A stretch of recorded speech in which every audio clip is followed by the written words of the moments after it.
तो इस एपिसोड की स्टार्टिंग में हम देखते हैं कि वो मैजिकल फर्नेस अपनी सीट से बाहर आ जाता है और उसे देखकर वो तीनों मास्टर हैरान हो रहे होते हैं क्योंकि उसके अंदर से बहुत ज़्यादा एनर्जी बाहर निकल रही होती है। और हम उसे देखकर एक मास्टर उसकी एनर्जी का ही अंदाज़ा लगा रहा होता है, जिसे देखकर वो सारे मास्टर हैरान होकर उसे देखने लग जाते हैं और वो कहने लगते हैं कि अब मुझे इसे ले लेना चाहिए। और एक मास्टर उसको लेने के लिए आगे बढ़ने लगता है, जिसे देखने के बाद दूसरा मास्टर कहने लगता है कि अगर तुम ऐसा चाहते हो कि तुम अकेले इसे हड़प लो तो मैं ऐसा नहीं होने दूंगा। और अब ये कहकर वो भी उसके ऊपर जाने लगता है और जिसे देखकर तीसरा मास्टर भी उसे लेने के लिए आगे बढ़ने लगता है और तीनों उसको काबू में करने की कोशिश कर रहे होते हैं, लेकिन वो तीनों को ही दूर फेंक देता है। जिसे देखने के बाद वो सब हैरानी से उसे देखकर वापस से उसे अपने काबू में करने लगते हैं। और तीसरी तरफ हम देखते हैं कि अब वो मैजिकल क्रिस्टल भी एक तरफ कोई होता है, जिसे देखने के बाद वो तीनों इसे कंज्यूम करना चालू कर देते हैं और धीरे धीरे उनकी पावर बढ़ती जा रही होती है। और अब ये देखकर वो दोनों मास्क वाले लड़के उससे कहने लगते हैं कि मास्टर अब हमें कुछ ना कुछ तो करना ही होगा, वरना हमारे हाथ में कुछ भी नहीं आने वाला है। और अब ये देखकर वो कहने लगता है कि हमें अब जल्द से जल्द आगे बढ़ना होगा। और अब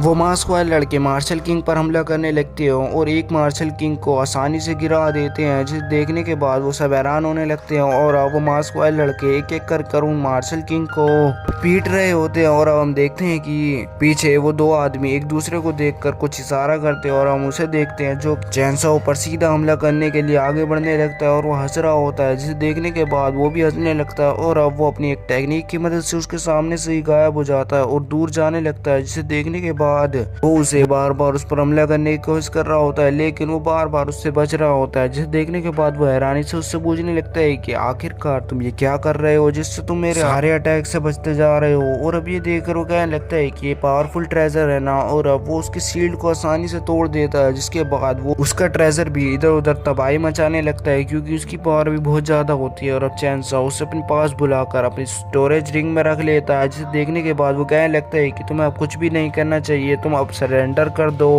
और वो एक बहुत ही ताकतवर एनर्जी चैनसॉ के ऊपर मारता है, लेकिन चैनसॉ वहीं का वहीं खड़ा होता है, जिसे देखने के बाद वो हैरान होने लग जाता है। और अब चैनसॉ को कुछ भी नहीं हुआ होता है और चैनसॉ ये देखकर हंस रहा होता है कि उसकी एनर्जी अब भी उतनी की उतनी है। और वो कहने भी लग जाता है कि तुमने जब से कुछ भी अपनी एनर्जी में बदलाव नहीं किया है, तुमने कुछ भी परिश्रम नहीं किया होगा, इसकी वजह से ही तुम ऐसे ही हो और मैं इतना ताकतवर हो गया हूँ। और वो उसकी बची कुची एनर्जी को भी खत्म कर देता है, जिसे देखने के बाद वो कहने लगता है कि तुम पागल हो गए हो क्या। और अब चैनसॉ कहने लगता है कि पागल तो तुम हो गए हो, तुम गोरफील्ड्स बहुत ही पहले से हमें देखते हुए आ रहे हो और तुम वहीं पर ही खड़े थे, ना ही तुमने हमारी मदद की ना ही कुछ, और तुम अब चाहते हो कि हम तुम्हें अपना ट्रेजर ऐसे ही दे दे, तो ऐसा कभी भी नहीं होगा, तुम यहाँ से दफा हो जाओ या मर जाओ। और अब ये देखकर वो मास्टर कहने लगते हैं कि गोरफील्ड्स तुम क्या कह रहे हो, वो तो हजारों सालों पहले ही तबाह हो गए थे। और अब वहाँ पर वही बंदा आता है जो कि इनके साथ ही आया था और वो कहने लगता है कि लड़के गोरफील्ड्स का तो पता नहीं, लेकिन तुमने सुजेरियंस को एक्सपोज कर दिया था और इसकी वजह से ही मैं अब तुम्हें यहाँ पर मारने के लिए आया हूँ। और अब ये कहकर वो अपनी एनर्जी को बाहर निकालने लगता है और अब ये देखकर वो हंसते हुए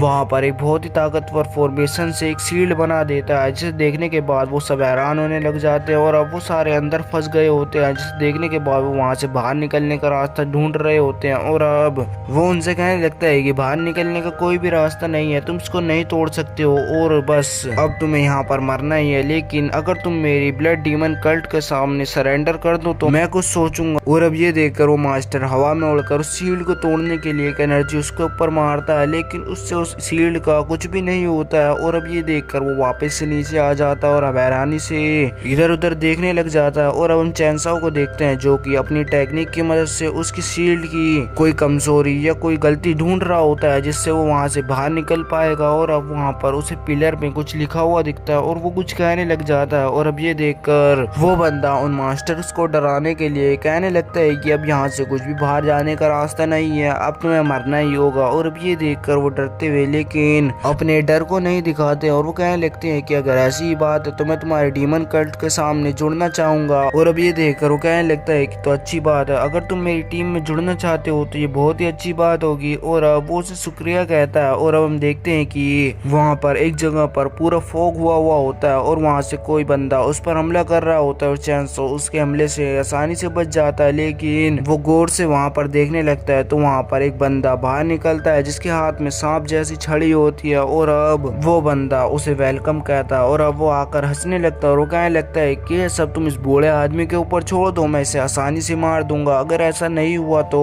मैं भी मर जाऊंगा, लेकिन उसे मार कर ही जाऊंगा। और एक वो बड़ा स्नेक बना देता है और अब यहीं पर यह एपिसोड खत्म हो जाता है।